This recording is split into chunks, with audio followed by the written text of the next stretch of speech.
பாருங்க, இன்னைக்கு வந்து நான் வெள்ளை சக்கரை போட்டிருக்கேன். உங்களுக்கு வேண்டாம் அப்படின்னு நினைச்சீங்கன்னா நாட்டு சக்கரை கூட போட்டு இதே மாதிரி பண்ணி பாருங்க.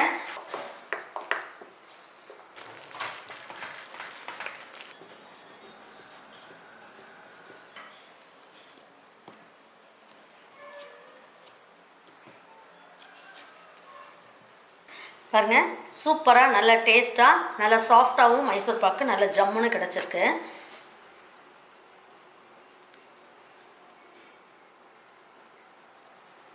ஒரே மாதிரி டேஸ்ட்டில் பண்ணாமல் கொஞ்சம் வித்தியாசமாக நம்ம சிறுதானியத்தை வச்சுட்டு ஒரு அருமையான ஸ்வீட் செய்ய போகிறோம்.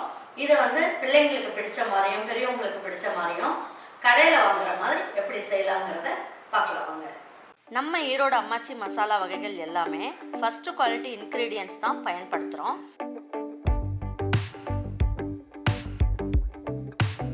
வாங்குகிற பொருட்கள் எல்லாமே முறையாக ஜலிச்சு பொன் வறுவலாக வறுத்து சரியான பதத்தில் அரைக்கிறோம். அரைச்ச மசாலாவை நல்லா ஆற வச்சு மறுபடியும் ஜலிச்சு சரியான அளவில் பேக் பண்ணி உங்கள் வீட்டுக்கே சேஃப் அண்ட் செக்யூர்டாக டெலிவரி பண்ணுறோம். நம்ம மசாலா வகைகள் மற்றும் சத்து மாவு, ரெடிமேட் இட்லி மாவு, இடியாப்ப மாவு எல்லாமே நீங்கள் வாட்ஸ்அப் மற்றும் வெப்சைட்டில் ஆர்டர் பண்ணி வாங்கலாம். இதில் ரொம்ப முக்கியமான விஷயம், இது full and full pure homemade masala. நம்ம எல்லாருக்குமே ஆரோக்கியம் தானேங்க முக்கியம். இன்னைக்கு வந்து நான் என்ன பண்ண போகிறேன், சிகப்பு சோளம் வச்சுட்டு தான் பண்ண போகிறேன். உங்களுக்கு வந்து சிகப்பு சோளம் கிடைக்கல அப்படின்னா நீங்கள் வெள்ளை சோளம் கிடைச்சாலும் பரவாயில்ல. இப்போ நான் என்ன பண்ணியிருக்கேன், இந்த மாதிரி சிகப்பு சோளம் வாங்கிட்டு வந்திருக்கேன். இதை வந்து நான் நல்லா கழுவிட்டு வெயிலில் காய வச்சுட்டு நல்லா முறுமுறுன்னு இருக்குது. இதை வந்து நான் என்ன பண்ண போகிறேன், மிஷினில் கொடுத்து அரைச்சிட்டு வந்துட போகிறேன். நான் 1 கிலோ அளவுக்கு எடுத்து வச்சுருக்கேன். இப்போ நமக்கு வந்து இந்த ஸ்வீட் தான்றது கிடையாது, இதில் நிறைய வெரைட்டிஸ் உங்களுக்கு வந்து நிறைய நான் செஞ்சு காமிக்கிறேன். இப்போ நான் போய் அரைச்சிட்டு வந்திருக்கேன். அதை வச்சுட்டு எப்படி செய்யலான்றதை காட்டுறேன். பாருங்கள், 1 கிலோ அளவுக்கு நான் மாவு வந்து சோள மாவை இந்த மாதிரி அரைச்சிட்டு வந்துட்டேன். மிஷின்லேயே கொடுத்து நல்லா நைஸாக அரைச்சிட்டு வந்துட்டேன். இப்போ அதில் 1 கப் அளவுக்கு எடுத்துக்கலாம். பாருங்கள், இந்த மாதிரி தலை தட்டினீங்கன்னா 1 கப் அளவுக்கு வரும். இப்போ பாருங்கள், நல்லா அழுத்தி எடுத்துருக்கோம் இல்லையா, அழுத்தி எடுத்ததுக்கு மேலே நம்ம ஒரு 2 டேபிள் ஸ்பூன் அளவுக்கு கடலை மாவை எடுத்துக்கோங்க. இல்லைன்னா இந்த மாதிரி குமிச்ச மாதிரி எடுத்துக்கோங்க. எடுத்துட்டு இதை வந்து ஜலிச்சுக்கலாம்.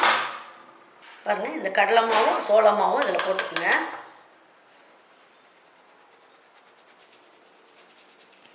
பாருங்கள், நம்ம மிஷினில் அரைச்சிட்டு வந்ததுக்கப்புறம் இந்த மாதிரி உங்களுக்கு இந்த மாதிரி தவிடு மாதிரி நிற்கிது பாருங்கள். இதெல்லாம் ஜலிச்சு எடுத்துருங்க. குட்டி ஸ்பூனில் 1/4 சிட்டிகை அளவுக்கு நம்ம ஏலக்காய் பொடி போட்டுக்கலாம். பாருங்கள், இப்போ 1 கப் அளவுக்கு சோள மாவு எடுத்தேன் அப்படின்னா அதுலேயே வந்து 3/4 கப் அளவுக்கு நெய் எடுத்துக்கலாம். பாருங்கள், 3/4 கப் அளவுக்கு நெய் எடுத்துக்குவோம். ஒரு பாதி அளவுக்கு நம்ம என்ன பண்ணலாம், இதில் ஊற்றிடலாம். 3/4 கப்பு நெய்யில் பாதி அளவுக்கு நம்ம வந்து நெய் இதில் ஊற்றியாச்சு. இப்போ நெய் ஊற்றுனதுக்கப்புறம் நீங்கள் என்ன பண்ணுங்கள், இந்த ஏலக்காயெல்லாம் போட்டதுக்கப்புறம் என்ன பண்ணலாம், இதுலேயே போட்டுருங்க எல்லாத்தையும் ஒன்றா.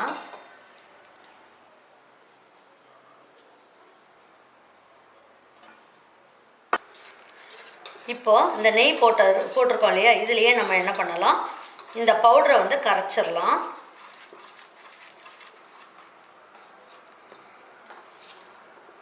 இந்த நெய் வந்து சூடாக இருக்கக்கூடாது. நம்ம கரைக்கும் போது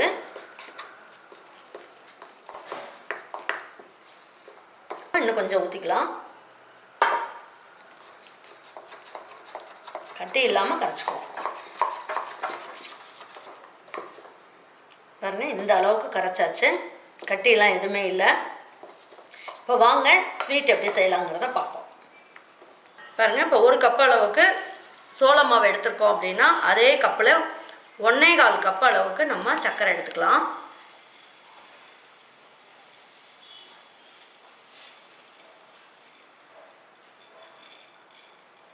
உங்களுடைய விருப்பத்தை பொறுத்து நீங்கள் வந்து 1/2 கப் அளவுக்குமே போடலாம், நல்லாயிருக்கும். நான் இப்போ வந்து 1/4க்கு கொஞ்சம் 2 ஸ்பூன் எக்ஸ்ட்ரா போட்டிருக்கேன், அவ்வளோதான். இப்போ இதை எடுத்து போட்டுடலாம். 1/4 கப்போட கம்மியாக, பாருங்கள் இந்த அளவுக்கு தான், 1/4 கப்போட கம்மியாக நீங்கள் தண்ணி ஊற்றிக்கோங்க.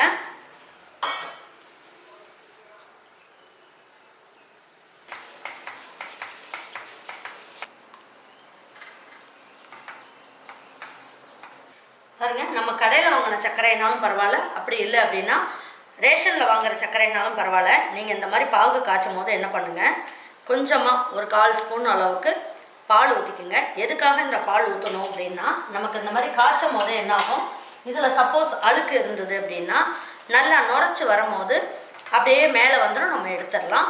அழுக்கு இல்லைன்னா நமக்கு வந்து மேலே அழுக்கு வராது, அப்படியே எடுத்து நம்ம அப்படியே பலகாரம் செய்ய ஆரம்பிச்சிடலாம். பாருங்க, இன்றைக்கி வந்து நான் வெள்ளை சக்கரை போட்டிருக்கேன். உங்களுக்கு வேண்டாம் அப்படின்னு நினச்சிங்கன்னா நாட்டு சக்கரை கூட போட்டு இதே மாதிரி பண்ணி பாருங்கள், நல்லாயிருக்கும். இப்போ நம்ம என்ன பண்ணணும், கொஞ்சமாக பாகு எடுத்து கையில் வச்சு பாருங்கள், ஒரு கம்பி பாகு வரணும், அதுதான் கரெக்டான பக்குவம். பாருங்கள், ஒரு கம்பி பாகு வந்துருச்சு, ஒரு கம்பி பாகு வந்துருச்சு. இப்போ என்ன பண்ணலாம் பாருங்கள், சோள மாவை நம்ம கரைச்சி வச்சுருக்கோம் இல்லையா, இதை எடுத்து இதில் ஊற்றிடலாம். ஊற்றிட்டு அப்படியே கரைச்சிக்குங்க. பாருங்கள், இப்போ எடுத்து வச்சுருக்கோம் இல்லையா நெய், அதில் கொஞ்சம் ஊற்றிக்கலாம்.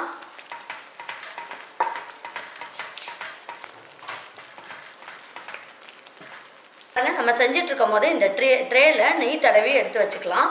நான் 3/4 கப்பு நெய்யில் தான் இந்த வேலை எல்லாமே நம்ம செய்கிறோம். பாருங்கள், நல்லா பொரிஞ்சு வருது. இப்போ இருக்கிற எண்ணெயும் இதில் ஊற்றிடலாம்.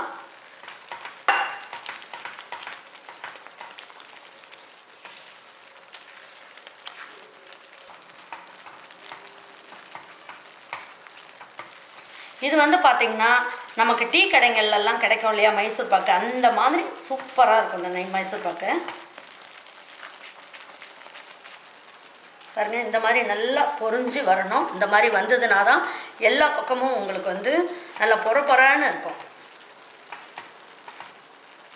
இப்போ இந்த ஸ்டேஜில் எடுத்துடலாம். சூப்பராக ரெடி ஆகிடுச்சு பாருங்கள், நல்லா சட்டியிலேயே ஒட்டலை, எல்லா பக்கமும் நல்லா பொரிஞ்சு வந்திருக்கு.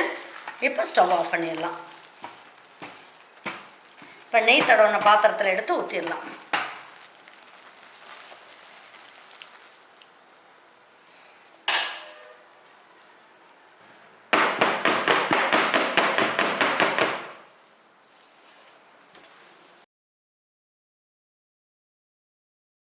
பாருங்க, கொஞ்சமாக நெய் தடவிடுங்க.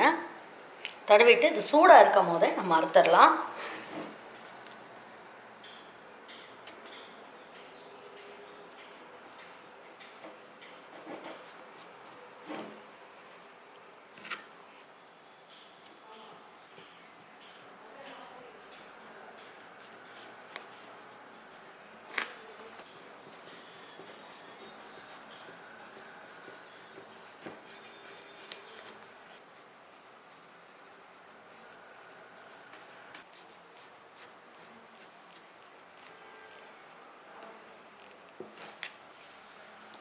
பாருங்கள், இது ஒரு 10 நிமிஷம் ஆறட்டும். ஆறுனதுக்கப்புறம் நம்ம எடுக்கிறதுக்கு ஈஸியாக இருக்கும். இப்போ பாத்திரமே நல்லா சூடாக இருக்குது. அது இல்லாமல் நமக்கு கட் பண்ணி வச்சிட்டோம். அதுக்கப்புறமா எடுத்து பார்க்கலாம் எப்படி இருக்குன்ட்டு. பாருங்கள், ஒரு பீஸ் எடுத்துட்டோம் அப்படின்னா நமக்கு வந்து மீதி இருக்க பீஸ்லாம் எடுக்கிறது ரொம்ப ஈஸியாக இருக்கும்.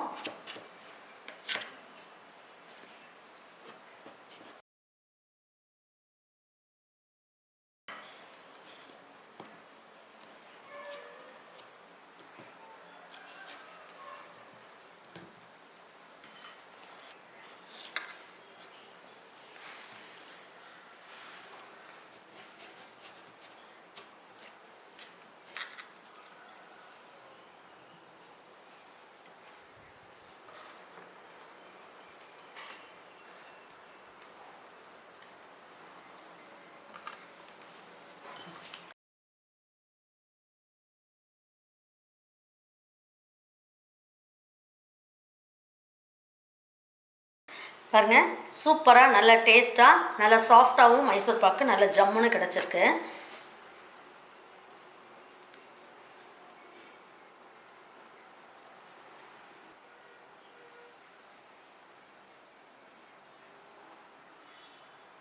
பாருங்கள், ஒவ்வொன்றும் எவ்வளோ நல்லா சாஃப்டாக வந்திருக்கு. எடுத்து நம்ம பிச்சு பார்த்தோன்னு வைங்களேன், நல்லா பிச்சு பார்க்கும் போதே நல்லா பாருங்கள், லேசாக அப்படி விட்டாலே நல்லா சாஃப்டாக வந்திருக்கு. கண்டிப்பாக நான் சொன்ன மெஷர்மெண்ட்டு அதே அளவு எடுத்துக்கோங்க. எடுத்துட்டு நீங்கள் செஞ்சு பாருங்கள். கான்ஃபிடென்ட்டாக நீங்கள் ஒரே வாட்டி செய்யும் போதே உங்களுக்கு ஃபஸ்ட் டைம்லேயே எந்த சொதப்பலும் இல்லாமல் நல்ல ஜம்முன்னு உங்களுக்கு மைசூர் பாக்கு கிடைக்கும். நீங்கள் இந்த சம்மருக்கு உங்கள் வீட்டில் இருக்க பிள்ளைங்களுக்கு ஸ்வீட்லாம் வேணும்னா கடையிலலாம் போய் வாங்காமல் நம்ம வீட்லேயே நல்ல ஒரு ஹெல்த்தியாக நம்ம சிறுதானியத்தை வச்சுட்டு மைசூர் பாக்கு செஞ்சிடலாம். அருமையான மைசூர் பாக்கு ரொம்ப ஜம்முன்னு வந்திருக்கு. இதே மாதிரி ஒரு மைசூர் பாக்கு உங்கள் வீட்டில் இருக்கவங்களுக்குலாம் செஞ்சு கொடுத்துட்டு அவங்களுக்குலாம் பிடிச்சிருந்ததுன்னா லைக் பண்ணுங்கள், ஷேர் பண்ணுங்கள், சப்ஸ்கிரைப் பண்ணுங்கள், மறந்துடாமல் கமெண்ட்ஸ் பண்ணுங்கள். தேங்க்யூ ஃபார் வாட்சிங் ஈரோடு அம்மாச்சி சமையல். தேங்க்யூ.